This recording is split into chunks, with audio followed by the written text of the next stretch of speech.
No response at this time from the Israeli government. This report is not getting, at least for the moment, a lot of attention in Israeli media. It might change, but for the moment it's not getting a lot of attention. The only comment that we have heard, and it happened more than 2 weeks ago before the war with Iran, is that Israel is not deliberately shooting at anybody coming to the centers of the GHF, but if the soldiers who are nearby perceive that there is any danger to themselves or possibly to the distribution centers, they fire in order to disperse the crowds. That is the official response. Of course, when accusations such as this one appear, and they do not appear in it's not only foreign media. Israelis like to blame foreign media many times, but this time we're speaking about an Israeli outlet. Therefore, you can be quite sure that these allegations will be taken very seriously. At least for the moment, we're not hearing an official response. Most probably we will not hear one at least until tomorrow evening, since the Jewish Sabbath is about to begin. And usually, unless it's something urgent, an emergency, official comments are not being handed out on the Jewish Sabbath. But this is something that has to be addressed one way or another. This is something that eventually Israel will not be able to ignore.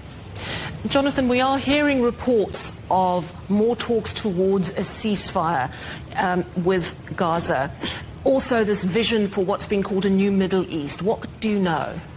Yes, and not a lot of details about what may be coming up appearing, but sort of hints. The tweet, the statement yesterday of Trump supporting Netanyahu, we spoke about that yesterday. Then after that, shortly after that, comments suddenly coming up by ministers Bezalel Smotrich and Itamar Ben-Gvir, the hawkish part of the coalition, suddenly saying, it seems out of nowhere, that they're sure that the Prime Minister has learned the lesson and he will not go to a dangerous deal with Israel. Then the Prime Minister asking to delay his trial because many important things are about to happen next week. So everything sort of giving some hints, and perhaps another hint came in the comment of the Prime Minister himself. Let's listen to what he had to say. We have fought with strength against Iran and achieved a great victory. That victory opens an opportunity for a dramatic expansion of the peace agreements. We are working vigorously on that. Along with the release of our hostages and the defeat of Hamas, there is a window of opportunity here that must not be wasted. We must not waste even a single day.